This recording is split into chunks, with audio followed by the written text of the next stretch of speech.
Today we got part 2 of my top 50 list. So in this video I'll be going through players 30 to 11 on my list. A few days ago on Friday I posted the first part of my top 50 list, players 50 to 31. So if you haven't already watched that video, be sure to check that one out as well before you watch this one. And without further ado, let's get into players 30 to 11 on my list. Just remember that there's going to be things on this list that you do disagree with. Just remember this is my personal opinion.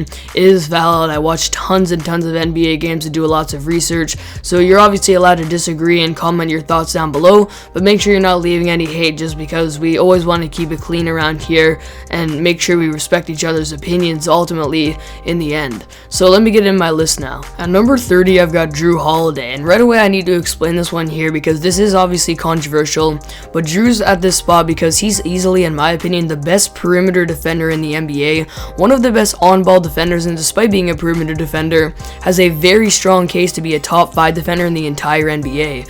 Jrue constantly locks up the other team's best player, and he does things to guard stars that literally no one else in the NBA could do, and throughout the entire NBA playoffs was locking up the other team's best players, and the Bucks absolutely would not have won the championship without him. And offensively, he's very inconsistent, especially in the playoffs, but still put up 18 points and 9 assists per game in the NBA playoffs, was truly one of the best playmakers in the playoffs, and in the regular season put up around 17 points per game on very efficient 50% from the field and around 39% from 3. Jrue's offensive game is underrated and people like to hate on it because of his inconsistencies, and especially that combined with his elite defense puts him in my top 30. 29th, I've got Julius Randle. If it wasn't for his horrible playoff performance, he would have a case to be in the top 25 here, but his playoff performance does bring down his ranking here, but still in the regular season, easily the most improved player, and put up 24, 10, and 6 this season. Very good court vision and passing ability, rebounding, pretty good defense, and very good scoring in the post, and improved his shooting a ton this year and shot 41% from 3. He has a fantastic overall game, and for me, deserves to be in the top 30. 28th, I've got Rudy Gobert. For some of you guys, this might seem a little bit high, but Gobert for me has to be in the top 30 because of how he's the most effective defensive anchor in the entire NBA. I really don't think this should be a debate. He's a fantastic pick and roll defender, can literally guard 2 guys at once in the pick and roll, and he's probably the best rim protector in the NBA as well. Obviously, offensively, he's not anything special, but he's still a very good playmaker, was 2nd in the NBA in screen assists this year and 4th in the NBA playoffs, 2nd in rebounds per game, and very efficient around the rim, shooting 68% from the field. He plays his role offensively, he's elite defensively, and that means he's top 30 in my eyes. 27th, I've got De'Aaron Fox, and again, this might seem a little bit high for some of you guys, but De'Aaron is so underrated, and mostly he doesn't get enough attention because he plays on the Sacramento Kings, but it's going completely unnoticed that this season he averaged 25 points per game, 7 assists, and has constantly been one of the best playmakers in the league, ranked top 12 this year in box creation with a box creation of around 12 per game, and he's also a very good scorer, like I mentioned, scoring 25 points per game this season. He can score in the mid-range at the rim very effectively, and shot about 47% from the field. He's also a pretty good perimeter defender and is a plus on defense for sure, especially if you watch him play, you'll see his defensive impact at times. Only thing he needs to work on here is shooting, but other than that, I think De'Aaron definitely has a top 25 case. 26th, I've got Jaylen Brown. I've always been a fan of Jaylen Brown, and this season he broke out.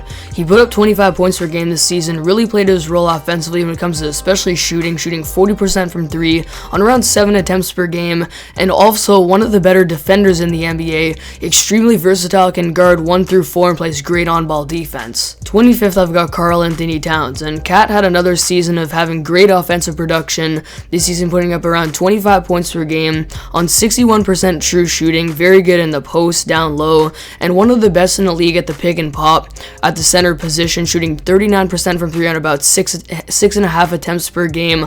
Obviously a great 3-point shooter and very good offensively, and around 10 rebounds per game on pretty good playmaking for a big man as well. This might seem a little low for Cat, and I really have to factor in his defense here. A lot of the times when you put him in the pick and roll, he can be a liability defensively, and for a center who's supposed to be the defensive anchor of their team, this is something you can't have, and I value this a lot, especially at the big man position, so this is why he's a little bit lower than some other people have him. 24th, I've got Bam Adebayo, and this comparison between Bam and Cat is something I've talked about on the channel a lot. I probably am gonna end up doing a comparison video about it, but it's such a close comparison that only one spot can separate them. Offensively, Cat clears Bam with his scoring ability, and both of them have above average playmaking for big men and are very close there. But defensively, Bam is so much better than Cat. He's so versatile, one of the top 5 defenders in the league in my opinion, and a very effective rim protector. Probably the most versatile defender in the entire NBA, can easily defend guards despite being a tall center, and this is what separates Cat from Bam. We really have to value this at the center position, so I've got Bam coming in slightly ahead of Cat. 23rd, I've got Shai Gilgeous-Alexander, and this might seem a little bit high for Shai for some of you guys, but he's extremely underrated. He's one of the best in the pick and roll in the NBA, ranking in the 94th percentile as the guard in the pick and roll. An amazing 3-level scorer, shooting above average percentages at the rim, at the mid-range, and from 3, shooting 42% from 3 this year. All of these on very high volume.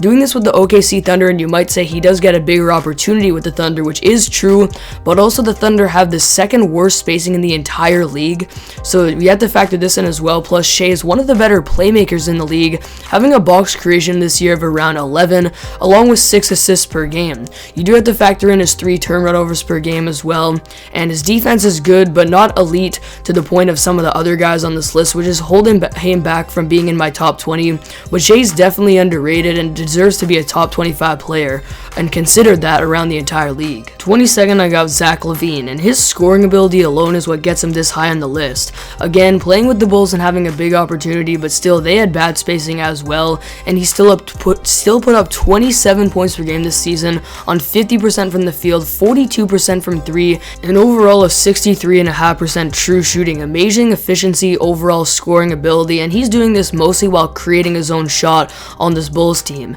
His playmaking is good but not great, and his defense is nothing above average, and this is what holds him back from being in the top 20, but his scoring ability alone gets him this high on my list. Before I keep going here, 14 to 21 on my list was extremely hard to rank, and this is pretty much interchangeable, so just keep that in mind as we keep going here.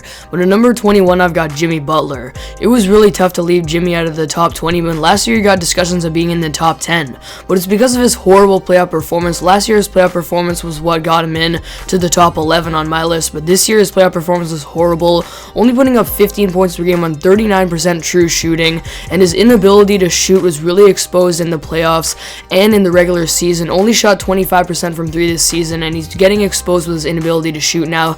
Still a great passer, playmaker, and an elite defender, so that's what gets him this high on the list, but his playoff performance and his inability to shoot has to be brought to attention here. 20th, I've got Paul George. A lot of you guys probably have Paul George higher than 20th. I think a lot of people overrate his defense. I don't think it's as good as it used to be, and only slightly over average right now, but in terms of his playoff performance this year, obviously way better than last year. Averaged 27 points per game in the playoffs this year, and really led the Clippers when Kawhi Leonard was out. Elite efficiency in the regular season, and really good playmaking as well, averaging around 5 assists this season and being in the top 20 in box creation.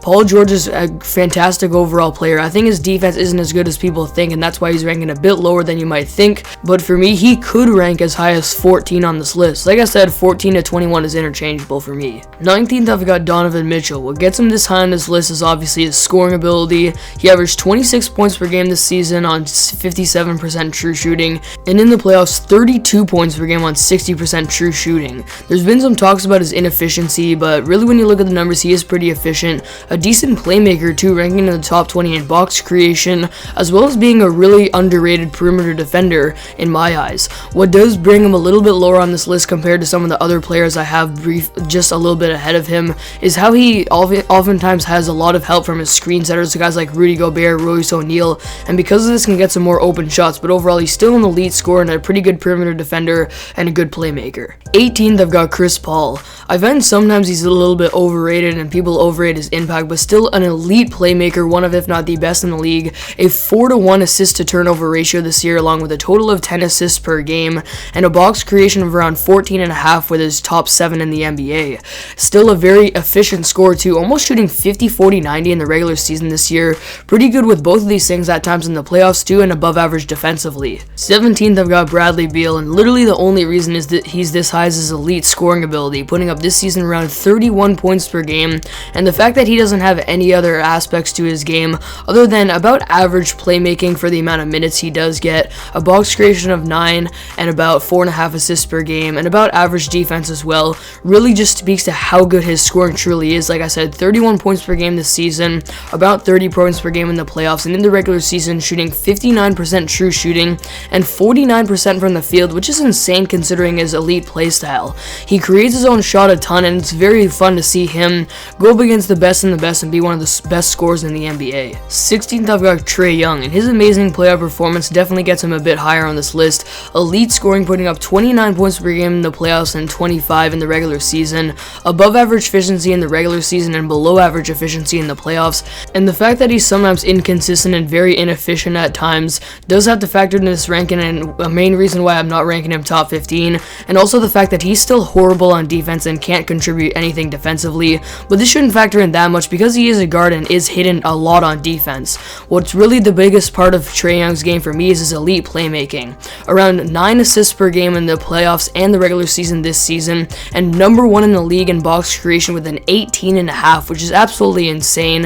Trae Young's a very good playmaker and elite scorer, and offensively, he's probably top 10 in the league, but when we factor in that defense too, I've got him coming in here at 16. 15th, I've got Zion Williamson, and I know I'm gonna get hate about this for people thinking I'm overrating Zion. If you watch the channel, you know I'm extremely high on Zion, but we have to factor in here how this season he not only put up 27 points per game and was completely unstoppable at the rim no matter how many defenders were thrown at him. He did this on 61% from the field, 65% true shooting, and putting up 27 points per game while having about 3 or 4 less minutes than some of the superstars in the NBA, and also 3 or 4 less shot attempts per game than most of the superstars in the NBA as well. Zion is going nowhere but up from here. His scoring ability is just absolutely insane. Combined with his playmaking, his elite gravity drawing attention from sometimes 3 or 4 guys on the court, his box creation of about 9 this season combined with his elite gravity, and literally the only thing holding him back from being a top 10 or maybe even a top 5 player right now in the NBA is his poor defense, and even sometimes he's a pretty good interior defender. I know I'm putting Zion really high here, but I truly think he's a top 15 player already. 14th, I've got Devin Booker, and after what I saw from him in the playoffs especially, I have to put him the top of this interchangeable 14 to 21 I've got here. His scoring ability is just simply insane, an elite 3-level scorer as we know, very good in the playoffs too, doing this on, for the most part, above average efficiency and dominating the playoffs especially. A great playmaker, top 20 in both the regular season and playoffs in box creation with about a 10 box creation, about 5 assists per game and 6 rebounds per game, and about 5 rebounds per game in the regular season, 6 in the playoffs. And also he really improved his defense this year. If you watch Booker play, you can probably see he's an above average defender and he's pretty good on ball, especially we saw in the playoffs this year. But mostly his scoring ability and his elite efficiency at times and his playoff performance, especially when it comes to scoring, is what makes him a top 14 player for me right now. 13th, I've got Jason Tatum. His scoring ability stands out for me this season, putting up 27 points per game and 30 points per game in the NBA playoffs in that small sample size. A very good 3-point shooter, creating his own shot and still shooting about 39% from 3 this season. Doing this for the most part on above average efficiency, decent playmaking, and pretty good on-ball, off-ball, and very versatile defense. He's over average defensively. He's one of the best offensive players in the league, and for me ranks at 13th and clears the interchangeable guys that I have ranked from 14 to 21. 12th, I've got Kyrie Irving, and there's a lot of people that rank Kyrie lower than this, and I really don't see how you can. This year, still being the best ball handler in the league, one of the best shot creators in the NBA, an elite playmaker, almost top 10 in box creation, and around 7 assists per game, and overall scoring-wise putting up 27 points per game on 50, 40, 90 shooting, which is insane for a guy with Kyrie's playstyle. The only thing that ranks him not in the top 10, and the reason I don't have him top 10, is how he's not special on the defensive end of the floor and probably around average there, but still very good playmaking and absolutely elite scoring and efficiency, and still one of the funnest players in the NBA to watch. And to cap off this video, at number 11, I've got Damian Lillard. The fact that Dame's coming in at 11 here really speaks to how much talent there is in the league right now, and some of the guys I have ranked in the top 10 here are elite defenders where Dame's average, and I know he's a guard, but still that had to factor into the ranking, especially with some of the elite defenders in the top 10. But offensively alone, Dame is definitely at least a top 8 player. And this season, when it comes to playmaking, first of all, averaging 9 assists and top 4 in box creation with a 16 box creation, and we have to factor that in. I think that's a really underrated aspect of his game. Scoring wise, an elite 3-level scorer. When you watch him play, you can see how he's easily one of the best scorers in the NBA. Scores in all 3 levels very effectively. An elite 3-point shooter, having 10 3-point attempts per game this season. Elite range and still shooting almost 40% from 3.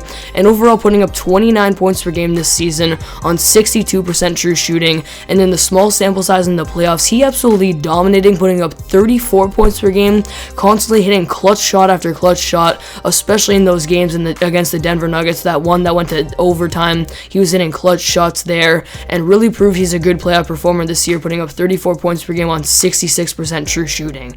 Overall, when it comes to offense, you could definitely make a case that Dame's top 5, but with the talent ahead of him, I still have to rank him here at 11, unfortunately. So that's the end of today's video. If you stuck around to this point, thank you guys so much. You're a real one for real. This was a longer video today, around 16 minutes, but thank you guys for watching. Comment down below your thoughts on today's video and what you disagree with and agree with about my list. Stay tuned for the top 10 coming out soon, and I'll see you guys next video.